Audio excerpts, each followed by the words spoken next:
মানুষে পড়ে। কারণ বাংলাদেশের কিছু আলেম আছে আবার মানে একদলীয় ওয়াজ এর দাওয়াত পায়, আমি আবার সর্বদলীয় ওয়াজের দাওয়াত পাই। এটা একটা কারণ আছে। কারণ কি জানেন? কারণ নির্দিষ্টভাবে আমি কারো পক্ষে এবং কারো বিপক্ষে কথা বলি। যেহেতু আমার আব্বা পীর সাহেব ছিলেন, আর এই এলাকার মানুষ হোক দূরের মানুষ হোক আমার আব্বারে মায়া করে আমার দাওয়াত দেয়, এই জন্য আমি আমার আব্বা যেভাবে চলে গেছে আমি একটু চেষ্টা করি এইভাবে চলার জন্য। তো এইভাবে চলতে গিয়ে দেখা গেছে সব মাহফিলে বান্নানির দাওয়াত আছে, ঠিক কিনা জোরে কর? সব মাহফিলে আছে। মাইন্ড করেন না, বোঝানোর জন্য বলছি। কারণ আমাদের দেশে মাহফিল তো বিভিন্ন সিস্টেম হয়।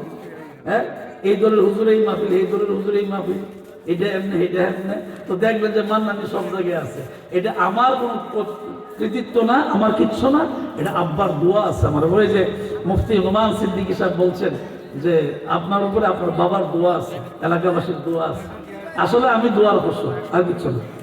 তো আমি অল্প সময় কথা বলবো, যেহেতু প্রধান যিনি আকর্ষণ, যিনি প্রধান বক্তা, ওনাকে আমি কষ্ট দেব।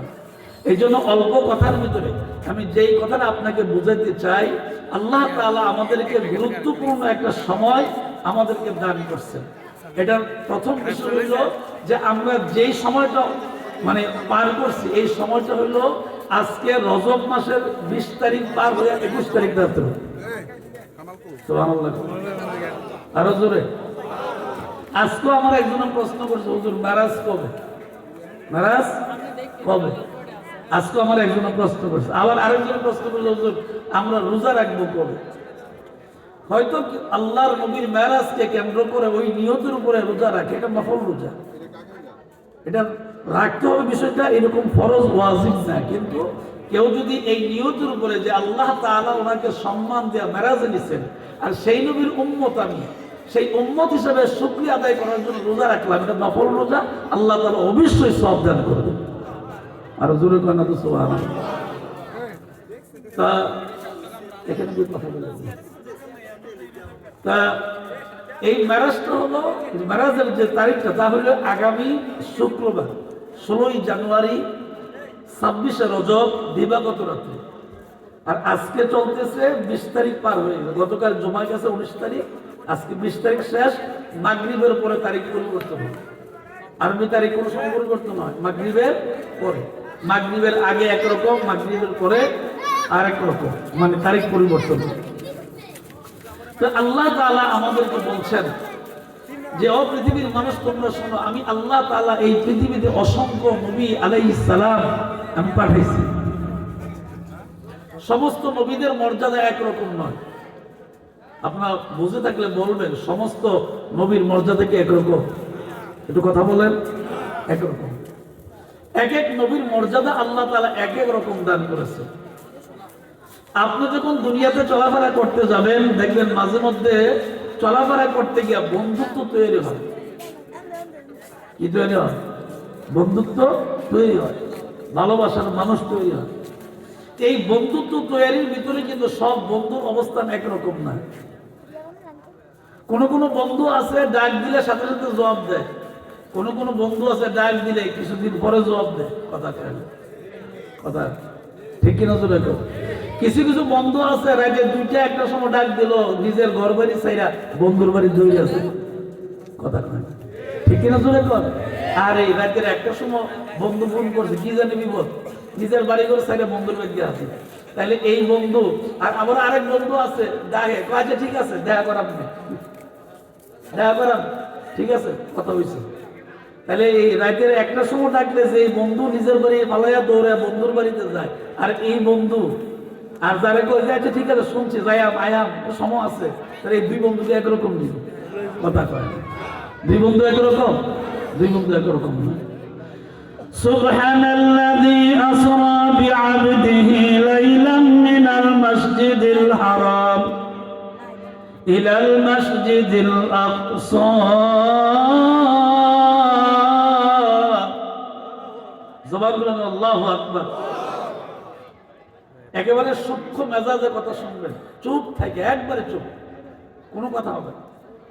আদবের সহিত কথা শুনবেন, কারণ আদবের সহিত কথা না শুনলে অন্তরে কথা যাবে না, অন্তরে কথা না গেলে আমল হবে না, আর আমল না হইলে এই শীতের মধ্যে আরো ইস্তাফালায় মানে বয়ে গেছে ফাউ কথা কোন ঠিক না বুঝে সবচেয়ে লক্ষ্মীপুরের মানুষ তা না, আমি তো সবাই চিনি, আমি চেহারাতে কিন্তু বুঝতে পারি বাড়ি করে আমি যেহেতু এলাকা আমার জন্ম বোঝাবার জন্য বলি, খুব গভীরভাবে কথাগুলি শুনবেন। আল্লাহ তাআলা এই আয়াতের ভিতরে বলছেন পবিত্র সে মহান সত্তা, আল্লাহ তাআলা পবিত্র, আল্লাহ তাআলা কখনো অপবিত্র হন না। এই জন্য কোরআনে কারীমের 15 পারায় সর্বপ্রথম যে সূরাটা 15 পারায় শুরুতে সূরা বানি ইসরাঈল, আর এই সূরা শুরুতে আল্লাহ পাক বলছেন সুবহানাল্লাযী আসরা, পবিত্র সেই মহান সত্তা। উনি বলছেন নবী গো আপনি বলেন পবিত্র সেই মহান সত্তা বিআবদিহি, তার আপন বান্দাকে, তার রাসূলকে, তার নবীকে, লাইলাম রাতের সামান্য একটু সময়, মিনাল মসজিদুল হারাম, আল্লাহর ঘর কাবা ঘর থেকে, যেটার নাম মসজিদুল হারাম, আমরা মুখে বলে থাকি কাবা ঘর অথবা মক্কা শরীফ বলি, এটার নাম মূলত মসজিদুল হারাম। নবী আপনি তাদেরকে বলেন পবিত্র সেই মহান সত্তা আপনাকে ইসরা করাইছেন, ভ্রমণ করাইছেন রাতের সামান্য একটু সময়ের ভিতরে, লাইলাম মিনাল মসজিদুল হারাম, মসজিদুল হারাম থেকে ইলাল মসজিদুল আকসা, মুসলমানদের প্রথম কিবলা মসজিদুল আকসা পর্যন্ত। আয়াতের অর্থ বুঝে থাকলে বলবেন আল্লাহ তাআলা তার প্রিয় হাবিবকে মেরাজ করাইলেন, ইসরা করাইলেন, সফর করাইলেন, ভ্রমণ করাইলেন। এই রকম সফর আর ভ্রমণ আল্লাহ তাআলা এই নবী ছাড়া আর বাকি কোন নবীকে করান নাই। বুঝে থাকলে কিন্তু হানা দিতেন না, করাইছিনি কথা কোন। তাহলে আমার কিচ্ছা কাহিনী না তো, কোরআনের আয়াত। আল্লাহ পাক বলছেন নবী গো আমি আপনাকে ছাড়া এইরকম ইসরা, ভ্রমণ, সফর, ঊর্ধ্বগমন, এইরকম কোন ভ্রমণ আমি আল্লাহ তাআলা কাউকে ফাকাদা কাবা কাউসাইন ফাও আদগা ফাওহা ইলা আবদিহি মা আওহা, আমি এতক্ষণ পর্যন্ত ওই জায়গা পর্যন্ত আরশ আজিম পর্যন্ত আমি আল্লাহ আপনি ছাড়া দ্বিতীয় কোন নবীকে দাওয়াত দিয়ে আনিনি। সুবহানাল্লাহ। তো নবীর কাছে এই কথা বলার কারণ কি? এর কারণ এখানে আরেকটা কারণ আছে। আরেকটা কারণ হলো যে আমাদের নবী শেষ নবী, এরপরে আর কোন নবী আসবে না। তো এই জন্য নবী শেষ নবী, এই জন্য নবীর কাছে বলছেন নবী গো আমি আপনার পরে তো আর কোনো নবী আসবে না, কিন্তু আপনার আগে যত নবী পৃথিবীতে আগমন করেছিল কোন নবীকে আমি আপনার মতন দাওয়াত দিয়া ফাকানা কাবা কাউসাইন, আমি এই পর্যন্ত কোন নবীকে দাওয়াত দিয়া আনি নাই, ভ্রমণ করাই নাই। এই আয়াতের উদ্দেশ্যে আমি যে কথাগুলো আপনাকে বুঝাইলাম, এই বুঝে থাকলে এবার বলবেন আগের বন্ধু আর পরের বন্ধু, দুই বন্ধুকে একরকম নেই, ঠিক আছে? সমস্ত নবীরা মাসুম, এটা ঈমান। সমস্ত নবীরা কি? এটা ঈমান এবং আমাদের আকীদা। সমস্ত নবীরা মাসুম, সমস্ত নবীরা পবিত্র, কোন নবীর কোনো গুনাহ নাই। কিন্তু আমাদের আখিরি নবী যাকে আল্লাহ তাআলা মেরাজ করাইলেন, ভ্রমণ করাইলেন, সেই আল্লাহ তাআলা বলছেন নবী গো আমি আপনার আগে এইরকম দাওয়াত দিয়া কোন নবীকে এই পর্যন্ত আনি নাই, আপনাকে আনছি অনেকগুলা কারণের ভিতরে একটা কারণ আপনি আমার আখিরি নবী, আপনি দুজাহানের বাদশা, আপনি সাইয়্যিদুল মুরসালিন, আপনি রহমতের নবী। বুঝতে থাকলে সুবহানাল্লাহ বলবেন না? আমি কি বারবার আপনারা কয়ে সুবহানাল্লাহ কয়ে দেন? হ্যাঁ, দোহানো টেলিভিশন দেওয়ানোর সময় ব্যাট দিয়ে ফিটটা একবার সোজা করে দিতে, আপনি যে টেবিল থাপড়া টেবিল ভেঙে নিতেছে, ওই সঙ্গে কোমর লাগলে টেবিল আর থাপড়া মারো দিলে কথা কয়। ক্রিকেট খেলা দেখার সময় টেবিল ভেঙে গেলে এটা কি কেউ কয়নি? তো বলতে আমি কি আজকে ওয়াশ করো না, কোনো ওয়াশ করতে বারবার যদি আমরা সুবহানাল্লাহ কয়ে কোমর লাগে, তো আমারও বই কি সুবহানাল্লাহ জোরে এটা মহব্বতে জিকির করেন সুবহানাল্লাহ ওয়ালহামদুলিল্লাহ লা ইলাহা ইল্লাল্লাহ, মহব্বতে পড়েন সুবহানাল্লাহ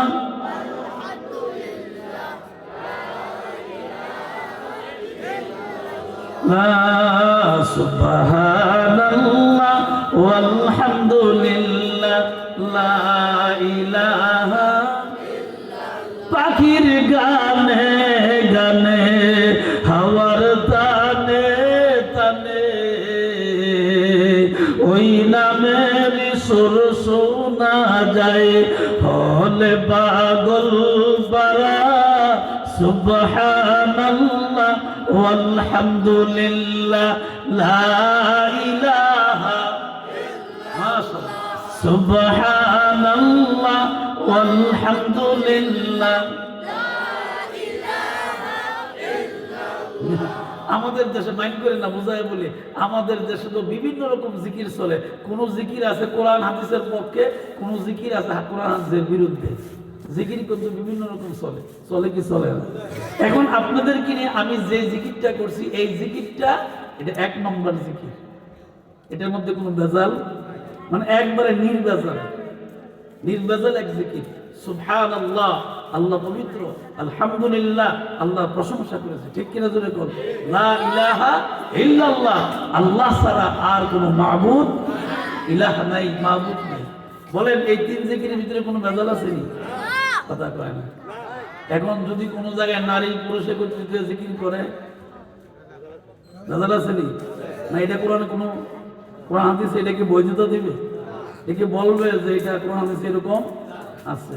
তা আমাদের দেশে হয়নি, হয়। এই জন্যই আমাদেরকে সমানে কয় ইসলামরা মাজার পূজারি। এই নারী পুরুষ একত্রিত হইয়া যেই জায়গায় জিকির করে, এই লোকগুলোর কারণে সমাজে ইসলামরা গালি দেয়। আসলে কি সব ইসলামরা এই কাম করে? কথা কয় না। সব ইসলামরা কি এই কাম করে? কোন কোন দরবারে স্পষ্ট লেখা আছে কোন নারী দরবারে প্রবেশ করতে পারবে না, এবং ওই দরবারে কোন নারী যাইতেও পারে না, এমনি তো নিষেধ, এবং যাওয়ার মতন কোন সুযোগও নাই। তাহলে ওই বিশ্বাস রেখে আপনি বন্ধ করে দেবেন। সুতরাং আমাদের স্পষ্ট বুঝতে হবে, আল্লাহর জিকির করব যে জিকিরটা কোরআন এবং হাদিস কি দেয়, অনুমোদন দেয়, অনুমতি দেয়, সমর্থ করে, এটাকে সমর্থন করে, এইরকম আল্লাহর জিকির করব। একটু মুহাব্বতে জিকির করেন, লা ইলাহা ইল্লাল্লাহ, লা ইলাহা ইল্লাল্লাহ,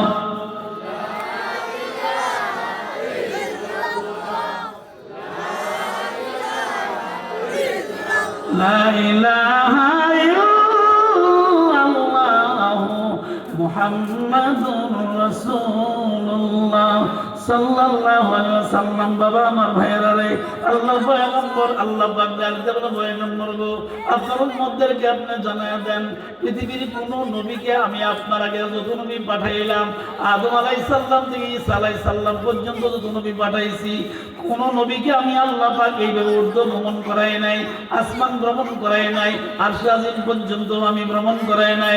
ও পয়গম্বর, মক্কার অবস্থা যখন আপনার খারাপ ছিল, মক্কার মানুষগুলো যখন আপনার উপরে নিপীড়ন, অত্যাচার, জুলুম, নির্যাতন করত, করে নাই? কথা বলেন, করে নাই? ঘরের ভিতরে 3 বছর তালাতে রাখছে, গড়তে বাড়ি দিয়েছে, গড়তে বাড়িতেই 3 বছর পর্যন্ত নবীকে নিজের ঘরের ভিতরে আটকে রাখছে, বের হইতে দেয় নাই। নবীরে দেখলে পাথর দিয়ে ঢিল মারছে, নবীরে দেখলে গালাগালি করছে, গোষ্ঠী শুদ্ধা গালাগালি করে উড়াই লাইছে। এরকম ঘটনা মক্কার জমিনে হয়েছে কি হয়েছে না? কথা কর। তখনও শেষ পর্যন্ত কাফেররা সিদ্ধান্ত নিল, কাফেররা সিদ্ধান্ত নিল আল্লাহ নবীকে দুনিয়া থেকে বিদায় করে দিবে। আল্লাহ ডাক দেখো, জিবরাইল, আমার নবীকে তুমি জানায়া দাও, চিন্তা পেরেশানি করার কোনো দরকার নাই, আমি আল্লাহ যারে বাঁচাই তারে কেউ মারতে পারে না। এবার বুঝে থাকলে, ঈমান থাকলে বলেন, আল্লাহ যারে বাঁচাই তারে কেউ মারতে পারেনি? কথা কয় না, জোরে কর। আরে মারতে তুইজ্জু মান তাশা ওয়া তুযিল্লু মান তাশা বিয়াদিকাল খায়র ইন্নাকা আলা কুল্লি শাইইন কাদির। আল্লাহ যাকে ইজ্জত দেয় তারে কেউ বেইজ্জতি করতে পারে না, আর আল্লাহ যাকে ফেরাউনের মতন জিল্লতের মালা গলায় দেয়া দেয় তারে কেউ ইজ্জত দান করতে পারে না। ও পয়গম্বর, নবীজি গো, আপনি তাদেরকে জানায়া দেন, জিবরাইল আমার নবীকে জানায়া দাও, মক্কার অবস্থা ভালো না, সিদ্ধান্ত নিয়েছে নবীজিকে দুনিয়া থেকে বিদায় করে দিবে। সহজ কথা নাকি? আমার বাপ আব্দুল মান্নান বিশাল, আমি রেডিমেড মুসলমান, আপনার বাবার নাম মুসলমান, আমি মুসলমান, মানে রক্ত দেওয়া লাগছে না, বাড়ি ঘরও সারানো লাগছে না, মায়ের খাওয়া লাগছে না, কোনো কষ্ট নাই, রেডিমেড। কথা কয় ঠিক কিনা জোরে কর? এই জন্য মাইন্ড করবেন না, বোঝাবার জন্য বলি, বাবার সম্পদ অনেকেরই দেওয়া যায়, সম্পদের মূল্য সব সন্তান বুঝে না। সব সন্তান বুঝে? আর একটু কথা বলতে দেন, সব সন্তান বুঝে? বাবার দেওয়া সম্পদের মূল্য সব সন্তান বোঝে না। কারণটা হইল বাবা মাথার গাম পায়ে ফালাইয়া রক্ত খরচ করে রক্ত দিয়া মাথার গাম পায়ে ফালাইয়া সরকারি চাকরি করছে, ব্যবসা বাণিজ্য করছে, বিদেশ করছে, অথবা মানুষের বাড়িতে চাকরি কাজ করছে, এইরকম কষ্ট করে সম্পদ জোড়াই দিয়ে গেছে। তাই না তো ঠ্যাঙ্গের ঠ্যাং নেছে, বুঝে নাই বাবা কেমন কষ্ট করছে, ঠিক কিনা জোড়াই কথা। সাহাবীকেরাম আজমাইন রাদিয়াল্লাহু আনহু নবীর হাতে হাত দিয়ে মুসলমান হইছে, ঘর ছাড়তে হইছে, বাড়ি ছাড়তে হইছে, এমনকি নতুন বিবাহ করছে, বিবি সাইরা পালায় গেছে। তাদের ঈমান, তাদের অবস্থান আর আমাদের অবস্থান একরকম, কথা কয় না একরকম। কি সুন্দর বিল্ডিং এ ঘুমায়, বাবারে বাবা কি এয়ার কন্ডিশন। এখন তো গ্রাম দেশে এসি আছে, ঠিক না? এখন কি গ্রাম দেশেও এসির ব্যবস্থা আছে? হ্যাঁ, বোঝাবার জন্য বলি, সিদ্ধান্ত নিলে কাফেররা সিদ্ধান্ত নিল নবীকে দুনিয়ার জমিন থেকে বিদায় করে দিবে। আল্লাহ ডাক দেখো জিবরাইল, আমার নবীকে তুমি জানায় দাও, পেরেশানি করার দরকার নাই, চিন্তা করার দরকার নাই। আমার আল্লাহ এমন সুন্দর ব্যবস্থা করে দিলেন। মক্কার অবস্থা যখন কঠিন, যেই লোকটা জীবনে ঈমান আনে নাই, নবীজির চাচা আবু তালেব কি দিয়া আমার আল্লাহ নবীজির খেদমত করাইছে।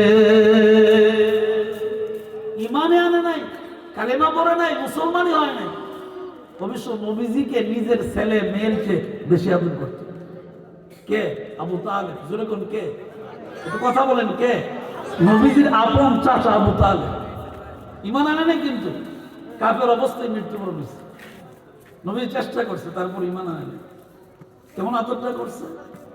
আবু তালেব ঘরের ভিতরে গেছে, ডাক দিয়ে বলে, বিবি ও বিবি রে, সাবধান করে দিলাম রে বিবি, আমার ভাতিজার দুনিয়াতে তার মা নাই, বাবা নেই, এতিম, আমরা তার গার্জিয়ান। বিবি রে, আমার ছেলে মেয়েকে খানা দেওয়ার আগে আমার ভাতিজারে তুমি খানা দিও। আমার ছেলে মেয়েরে খাওয়া দেওয়ার আগে আমার ভাতিজারে মুখের মধ্যে খানা দিও।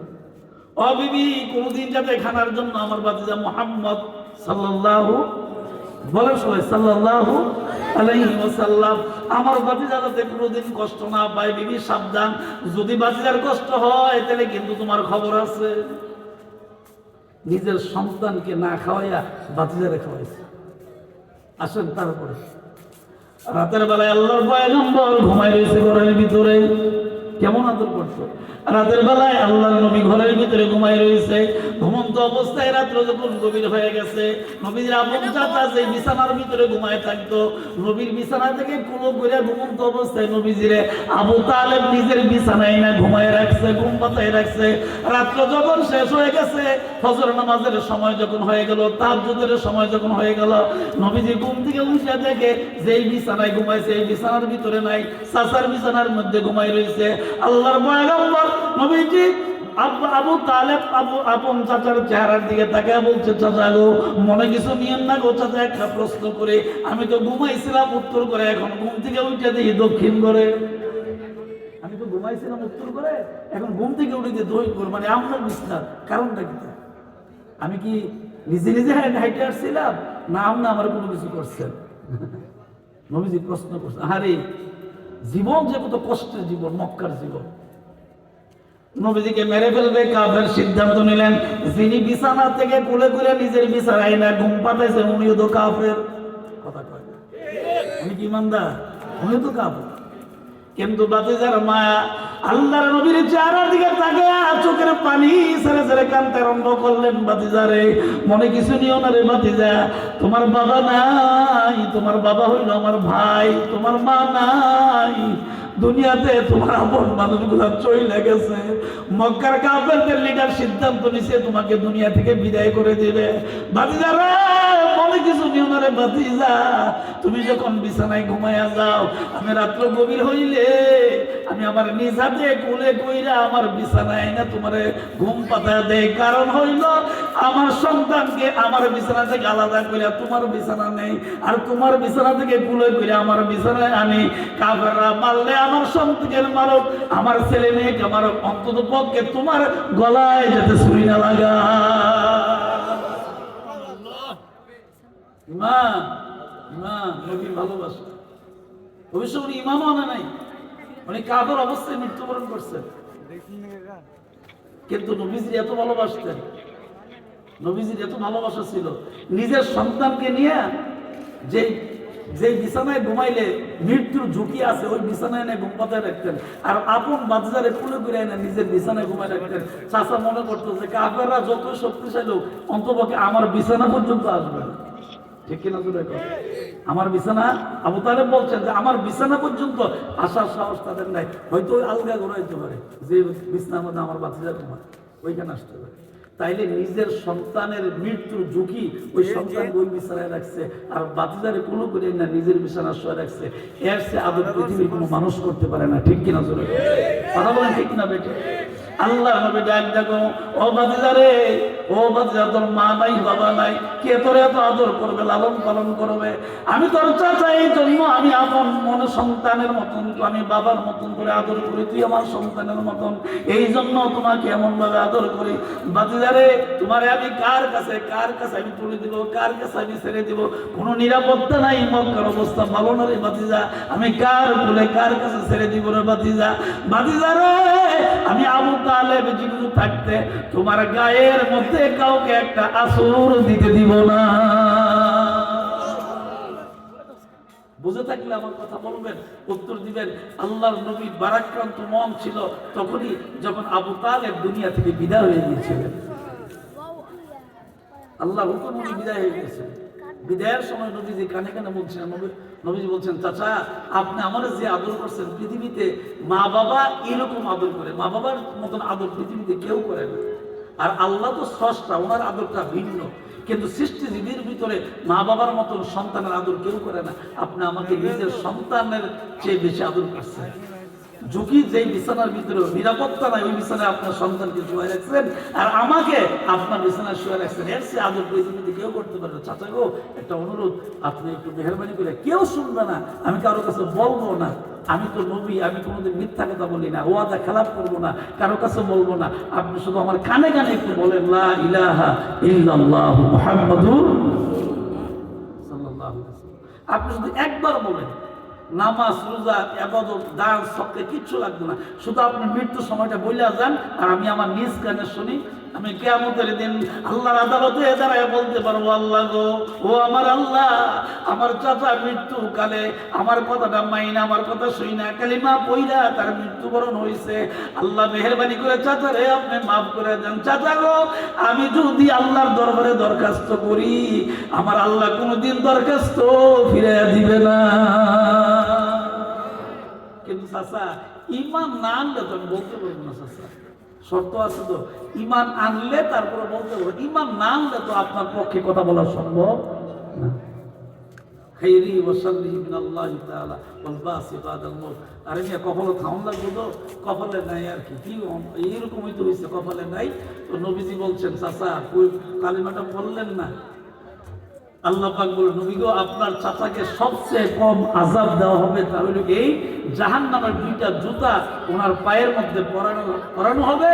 এই দুইটা জুতার গরমে মাথার মগজগুলা টকবক টকবক করতে থাকবে।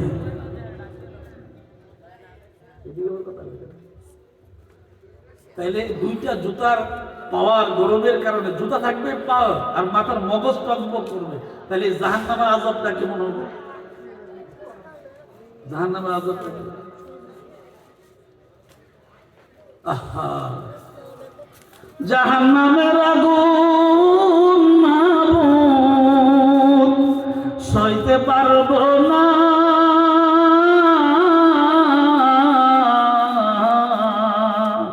দুনিয়াতে নৌকা দাইয়া আখেরে কাঁদায়ো না, দুনিয়াতে নৌকা দাইয়া আখেরে কাঁদায়ো না। আল্লাহ দুনিয়াতে সহ্য করতে পারবো, কিন্তু আখেরাতে তোমার জাহান্নামের আগুন সহ্য করতে পারবো না। দুনিয়াতে কান্দা অসুবিধা নাই, কিন্তু আখেরাতে কিন্তু আমার কান্দতে হবে। নবীজির আপন চাচা বিদায় হয়ে গেল, নবীজির মন খারাপ হয়ে গেছে। নবীজির মন খারাপ হয়ে গেল। কিছুদিন পার হওয়ার পরে নবীজির কলিজার টুকরা বিবি খাদিজাতুল কুবরা রাদিয়াল্লাহু তাআলা দুনিয়া থেকে বিদায় হয়ে গেলেন। মন নবীজির আরো খারাপ। নবীজির মন এত খারাপ হয়েছে, কারণ বিবিদের মধ্যে প্রথম বিবি তো খাদিজাতুল কুবরা রাদিয়াল্লাহু তাআলা না, উনি তো প্রথম বিবি। যখন নবীর বয়স ছিল কত বছর? মাত্র 25 বছর। যদি কোন কত বছর? মাত্র 25 বছর। তখন নবীজি ওনাকে বিয়ে করছিলেন। আল্লাহ আল্লাহু আকবার। ইতিহাস অনেক বড়, আমি কথা বলার সময় নাই, প্রধান আকর্ষণ চলে আসবেন। আমি ছোট্ট করে এতটুকুই বলি, নবীজি বলছিলেন, ও পৃথিবীর মানুষ শোনো, আমার খাদিজা ইসলামের জন্য, আমার উম্মতের দ্বীনের জন্য, আল্লাহর এই দ্বীনের জন্য, আল্লাহর এই যে দ্বীন, ইন্না দ্বীনা ইনদাল্লাহিল ইসলাম, এই ইসলামের জন্য, দ্বীনের জন্য খাদিজাতুল কুবরা আমার প্রথম বিবি যে কুরবানি করছে, পৃথিবীতে এই নজির, এই ইতিহাস আর নাই। কারণ উনি ছিল মক্কার মধ্যে সবচেয়ে ধনী ধনাঢ্য ব্যবসায়ী, ওনার অনেক সম্পদ ছিল। নবীর কাছে বিবাহ বন্ধনে আবদ্ধ হওয়ার পরে উনি সমস্ত সম্পদ ইসলামের জন্য ব্যয় করে দিচ্ছেন। সুবহানাল্লাহ, তো আসতে আরো জোরে কর। এই জন্য উনি নবী এই জন্য ওনার প্রথম বিবি আমাদের আম্মা খাদিজাতুল কুবরা রাদিয়াল্লাহু তাআলার জন্য বেশি বেশি কাঁদতেন। এক পর্যায়ে নবীদের সবচেয়ে ছোট বিবি আমাদের আম্মা উম্মুল মুমিনিন আয়েশা সিদ্দিকা রাদিয়াল্লাহু তাআলা দেখলেন যে নবীজি মুনাজাতের ভিতরে হঠাৎ করে খাদিজার জন্য কাঁদতেছেন, প্রথম বিবির জন্য কাঁদলেন। তো আয়েশা সিদ্দিকা রাদিয়াল্লাহু বয়স তো সবচেয়ে কম, আর নবীজি ছোট বিবি। তো উনি বলতেছেন যে আমরা কি দেখতে খুব অসুন্দর নেই, মানে কিছু প্রাসঙ্গিক, স্বামী স্ত্রী যেরকম বলে আর কি, এরকম কিছু প্রাসঙ্গিক কথা বলছে যে কবে খাদিজা চলে গেছে, আপনি এখনো খাদিজার জন্য কাঁদেন। আহা, যেই মাত্র এই প্রশ্ন করছে নবীজি চোখে পানি রাখতে পারেন। নবীজির সাথে সাথে আয়েশা সিদ্দিকা রাদিয়াল্লাহু তাআলা চেহারার দিকে তাকায় কাঁদতে আরম্ভ করলেন। আয়েশা রে, তুমি জানো না, তুমি হইলে আমার সুখের দিনের বিবি, আর আমার কষ্ট এবং দুঃখ লাঞ্ছনার সময় বিবি হইল আমার খাদিজা। নারে তাকবীর, নারে তাকবীর, প্রধান আকর্ষণের আগমন।